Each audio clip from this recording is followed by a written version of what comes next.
Chidi gets his memories back, and we've got a very polarized panel. We've got so many questions, and tonight on the Good Place After Show, we're going to look to find some answers. Stay tuned. I'm Maria Menounos, and you're tuned in to AfterBuzz TV, the ESPN of TV talk. Now, AfterBuzz. Hello, everyone. Welcome back to the Good Place After Show here at AfterBuzz TV. My name is Marielou Mandl. I'm so happy you're joining us, and I'm so happy to have my ladies with me here today. Ladies, let everybody know where you're at, where they can find you, who you are, all the fun stuff.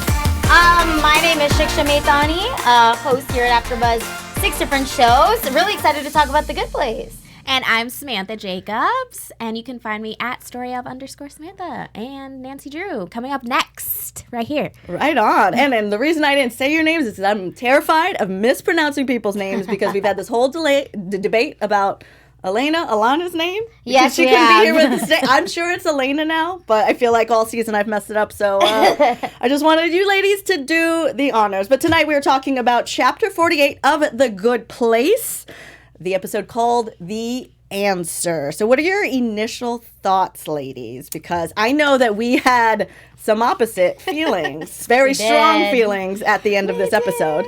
I liked it. I thought it was cute. I thought it was different that we got to see how Chidi is who he is. And I loved it. I didn't. It was so boring. The whole episode was just a montage of things that we've already seen. I know. Okay. I mean, there were moments that were cute when we saw snippets of his childhood that we hadn't seen before. But then the rest of the episode was just a montage of the past 3 seasons. So, I don't know. I found it boring. Yeah, it did seem like a little bit of a recap show. Like, I remember growing up whenever our favorite sitcoms would do, like, a flashback episode. Mm-hmm. And you're like, you guys, I wanted something new. So, I'm with both of you, actually, because initially going through the episode, I was like, man, I wanted to get to Chidi getting to some answers first. Mm-hmm. But then in reflection, I also do really like that we got to see his life as a whole, because I feel like we haven't really gotten that from everyone yet.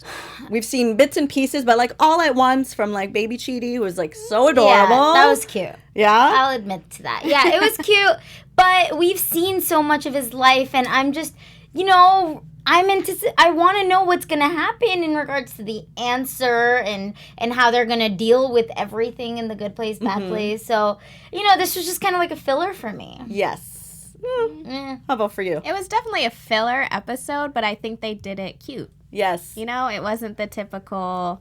At least they didn't go through the whole world again. You know what I mean? Like, really recap what we have already seen. Mm-hmm. At least it was targeted and focused on one human. So then there was different elements able to pop in.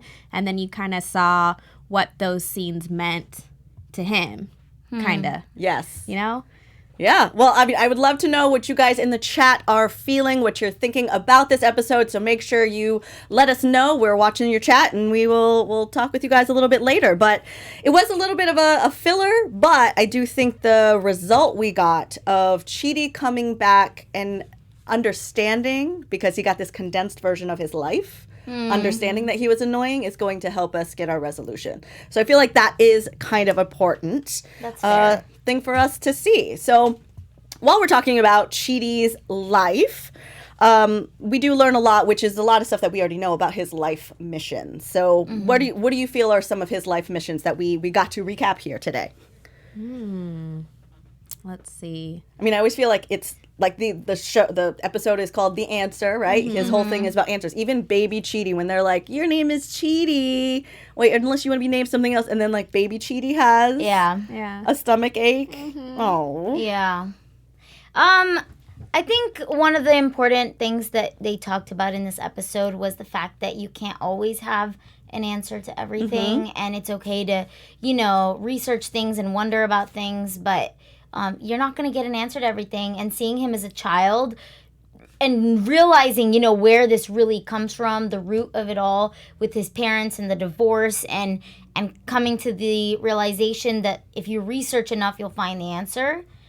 I guess it was cool to see why he is the way he is. Mm-hmm. But also we learned that that's not necessarily the way to be. right? Yes. Because what we get from Chidi in the end is that his whole life on Earth, his mortal life, was based on him thinking that he convinced his parents to stay together because he used ethics to find the answer. We find out in the end that's not actually what it was. Right. Yeah, exactly. And it just goes to show that with his 6,000-page essay and things, that's obviously something that's affected him his whole life and something that he's never really been able to shake off. But now seeing him in the afterlife and seeing that he is starting to slowly, drop a little bit of that, it's pretty cool, honestly. Yeah, it is good to see. Yeah. Yeah. It kind of made me think more about how he actually doesn't have feelings or like he doesn't care.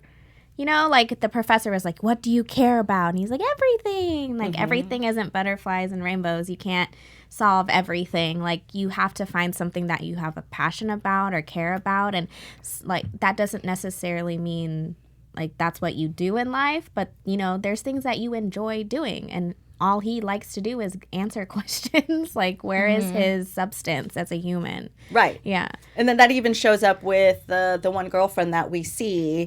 And all she wants is for him to give a little bit of passion, a little bit of feeling. She's like, do you feel anything? Right? So then that's where his life mission of what he's decided is his life mission as a child was to find the answers because it happened to fix a major problem for him is what keeps him from feeling anything that he doesn't pick up until the afterlife. Yeah. He has no opinion. It's an answer and a fact.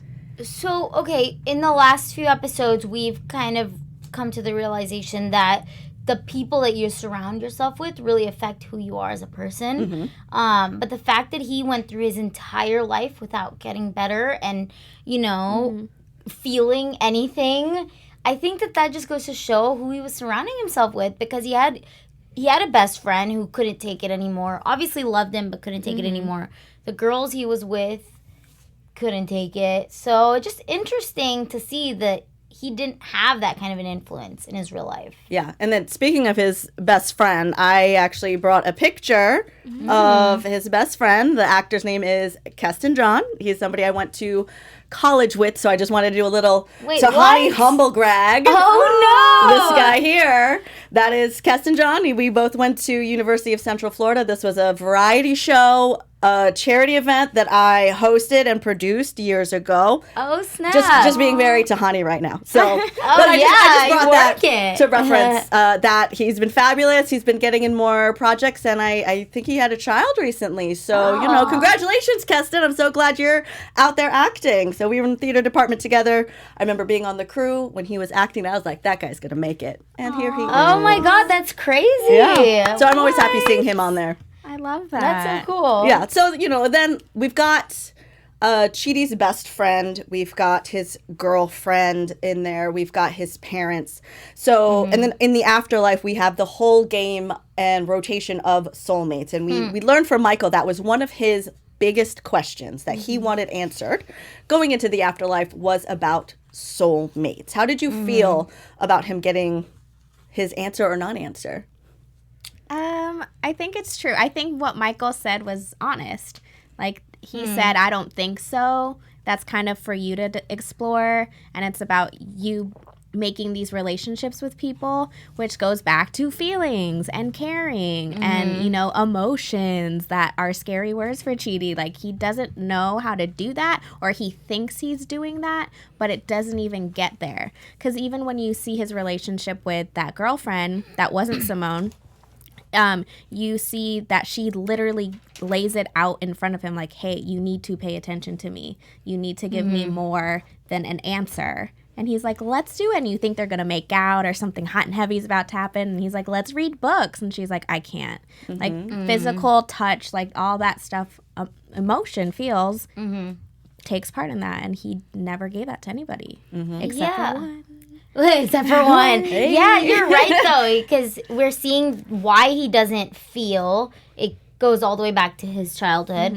And then Michael's saying soulmates aren't found, they're made. it kind of makes sense that he never really found anybody as a result, which is interesting because the reason he's this way is because he wanted his parents to stay together and to have each other soulmate, you know, and as a result, he didn't have anybody. So it just kind of backfired on him, honestly, when you really think about it. But he took too much pride in that story. Like, he literally let that story navigate his entire life. Yeah. You know? Mm-hmm. I don't think his parents helped. Yeah. And his parents just played the act. Yeah. But there was never a you know, hey, you're cute. This was fun. I mean, it was cute. We did counseling. You know, like, there was nothing that added to his story. It was just one story. Mm-hmm. Yeah, that's true, actually. Mm-hmm. Do you guys think soulmates are real? No.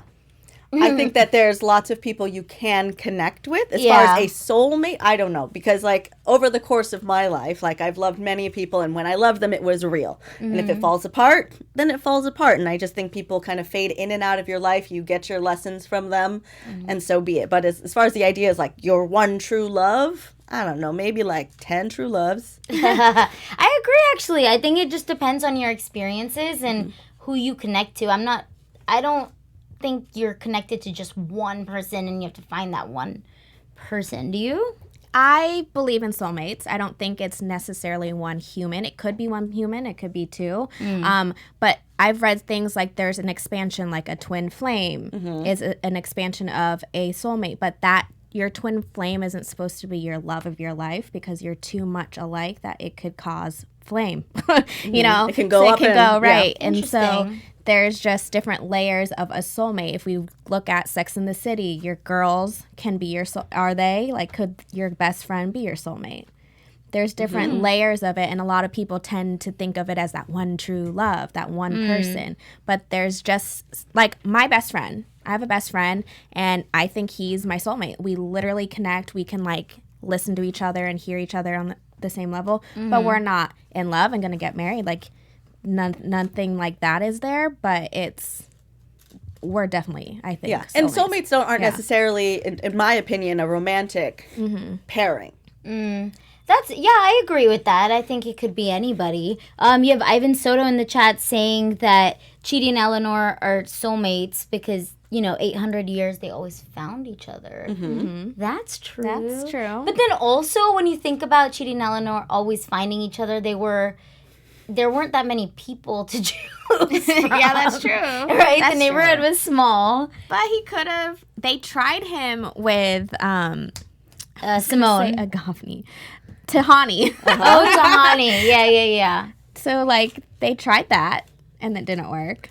I guess. I mean, if you were in a pool of 8 people, you'd probably find the one person you like the best. Or that's why it's like showmances happen. Or like when you're in summer camp, it's like you're stuck with these same people all summer. So you're going to find that one you have a crush on. Yeah, the one that you have a bigger connection with. Yeah. So, yeah, because say if we were in that mix and Eleanor wasn't in it, but like, Simone is there, he connect connects with with Simone. Yeah. But it falls apart. And even though, like, I feel like there could be a reason that, like, Eleanor and Chidi would fall apart, but I hope that they don't because I love them together. They're done. They're together now. They're together now. It's been so many times. Yeah, they're finally together. It's good. We're happy. But I think in his mortal life, who do you guys think his soulmate was there?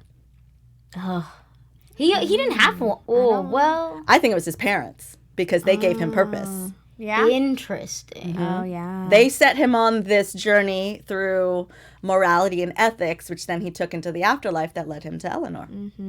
His parents were soulmates? Huh. Well, because not everybody's matched well with their parents. Yeah, that's true. That's true. Well, also we only saw bits and pieces of his childhood. I mean, it could be somebody we just didn't see. It's true. Yeah, we only saw bits and pieces. But for the story... it's his parents. That we got, or, or it's no one. Yeah. Or it's no one. So, speaking of his life, what do you think were some of his life lessons in mortal life? In mortal life, well, making a decision for one, which he never really... He never learned the lesson, right? Never learned it. Like, he died in indecision. Yeah. Yeah, I mean, he had a stomachache when he was born. So, I mean, he was born not being able to decide. Yes. Yeah, I think that was the biggest one for him. And I think it's almost sad that it took 800 years for him to finally learn the lesson. Yeah. Right? Because that's what it took for him to learn it.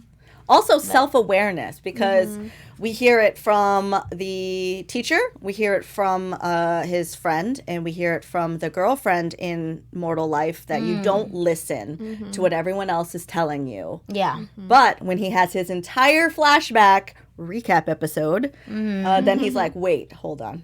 He also wants to be the smartest guy in the room always. You know, during life at least, he wanted to be that smart guy. Like, I have the answer. I've got this, and if not, I'll find the answer. But you can trust me to figure this out, which he never did because he couldn't make a decision. But he still wanted to be like the authority. He wanted to be the one making those decisions. Right? Yeah, he had an ego. Like, it wasn't. One, yeah. It wasn't an ego that you typically see. Like, what's his name, Brent? Like an ego. Yeah, no, different kind of ego. But he had the reputation, or the idea of his reputation is his education, and so he tried to make that his life. And then it's like, where does that lead you? Right. You know, and that's the ultimate question. And that's his afterlife question. Like, what was my purpose? Because I never ended up answering the answer. Yeah. You know? And I will say, like, in his mortal life, through the flashbacks that they showed us, we don't have him asking questions of other humans. Questions are asked of him, and he goes to the books. But in the afterlife, he asked his people, the Soul Squad, for why do you do this? It's like you read my mind. I was going to say that. Yeah. And I loved that because he really genuinely did not know. Like, how do you have confidence? Yeah. Like, how do you just, like, go up to people and start talking to them? Like, he just doesn't. That's crazy. Yes. Like, he has zero social skills. Well, and it was fun to see him ask Jason, and he asked Tahani. Those were moments that I didn't necessarily remember. So that was cool to see that he was reaching out and trying to figure things out. But also, you could look at it from the other side where it was just more factors for him to take into account and more reasons for him to not make a decision. So I don't know. You can look at it from both ways. Well, I feel like because this was the point of both of those questions, no, not the Tahani one, but the Jason one was after he was already working with Eleanor. So he's looking at bigger things than just his books, the ethics books, and maybe in the afterlife, because he's like, well, I haven't figured it out now. I'm not getting all the answers that I want, so let me ask some people. So, like, Jason tells him, sometimes, like, how do you just make a decision to just marry someone? Like, you want to get married, now you're married. And he's like, you just got to go for it. And he's like, I don't think I could ever. Okay, and see, that's interesting because when the decision is made for him, he doesn't question it. He just goes with it. Yeah. So, this person's your soulmate? Okay. This person's your soulmate? Okay. Like that goth chick? I mean, come on, man. You're not feeling it. It's so obvious it's not true. When he got mad at her about the kiss because he's with that goth chick, I was like, Chidi, she's not the one. Yeah. Like, for exactly. him to, like, have that much desire behind one word, soulmate. You felt some of this, like, heat behind the hot keys, right? Like, it's just a word. Yeah. Yeah, and so when the decision's made for him, he doesn't have the guts to question it. And they show that Michael, when he first came to the good place, they decided his cereal for him, his breakfast for him, and they decided all these different things for him. And he was like, okay, well, then that's just it, you know?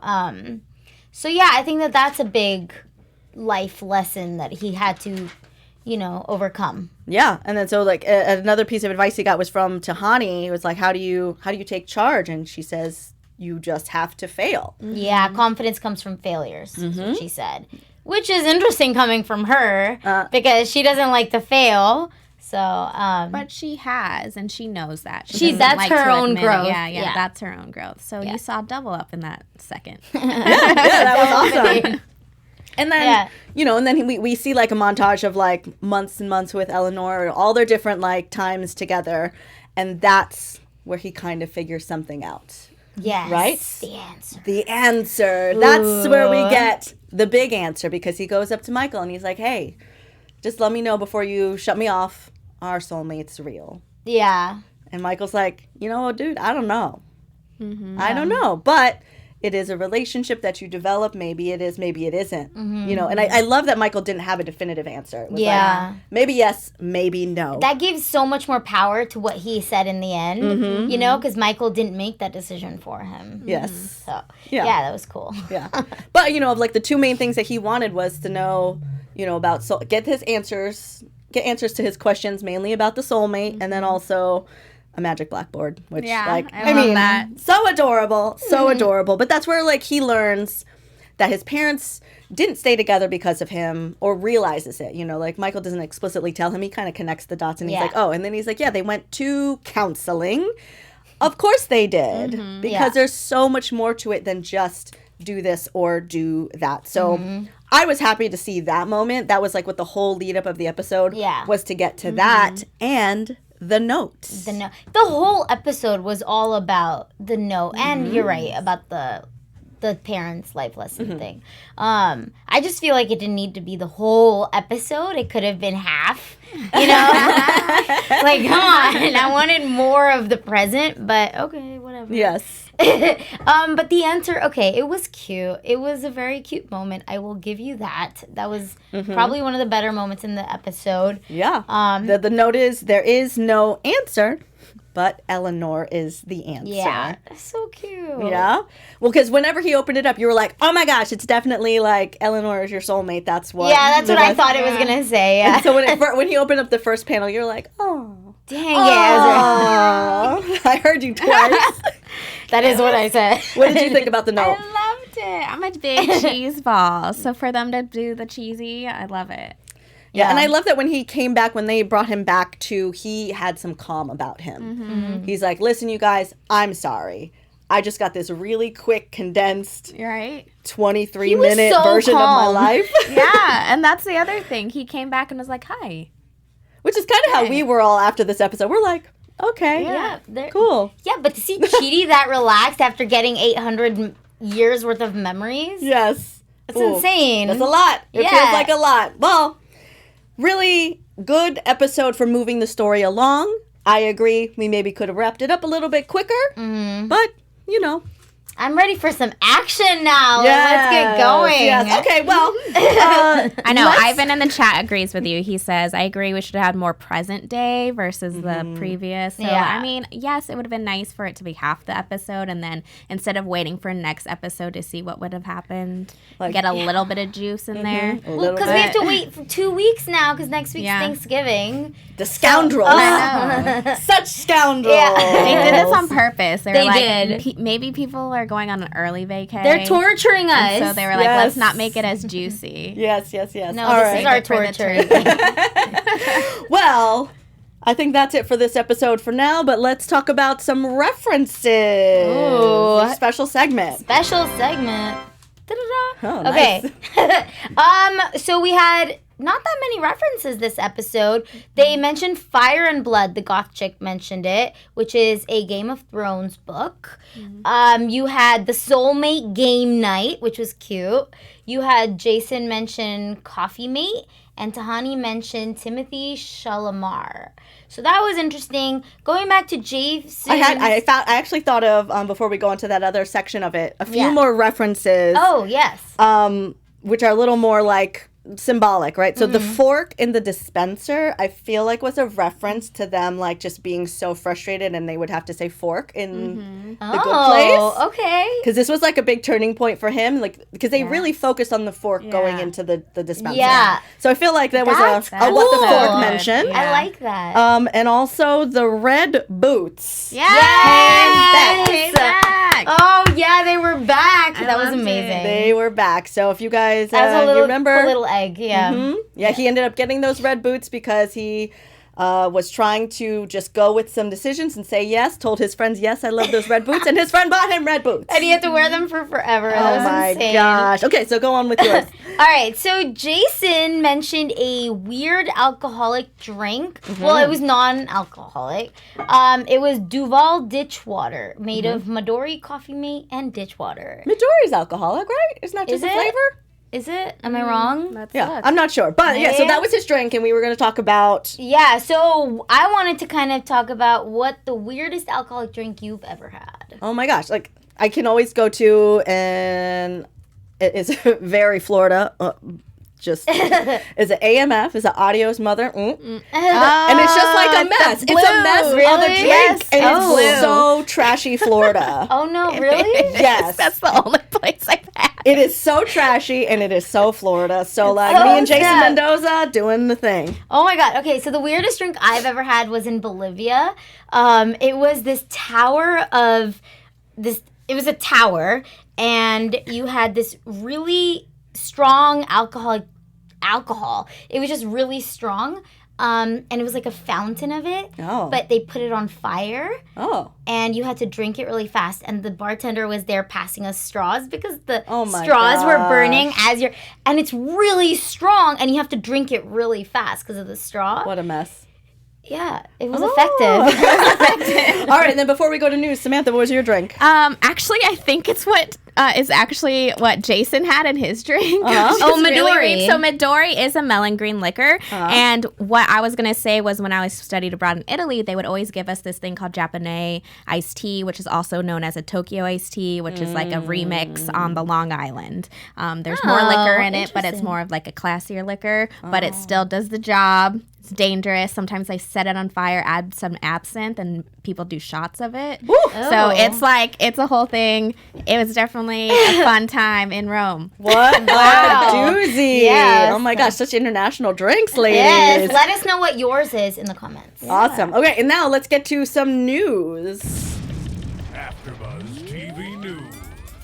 All right. So this week, Kristen Bell and her Frozen 2 co-star Dina Menzel both got stars on the Hollywood Walk of Fame. She gave a really beautiful and funny speech about how lucky she is because of who she's been able to orbit through her life and career. Frozen 2 is my out God. tonight. Yeah, tonight. You guys gonna see I'm it? going tomorrow night. Okay. Yeah.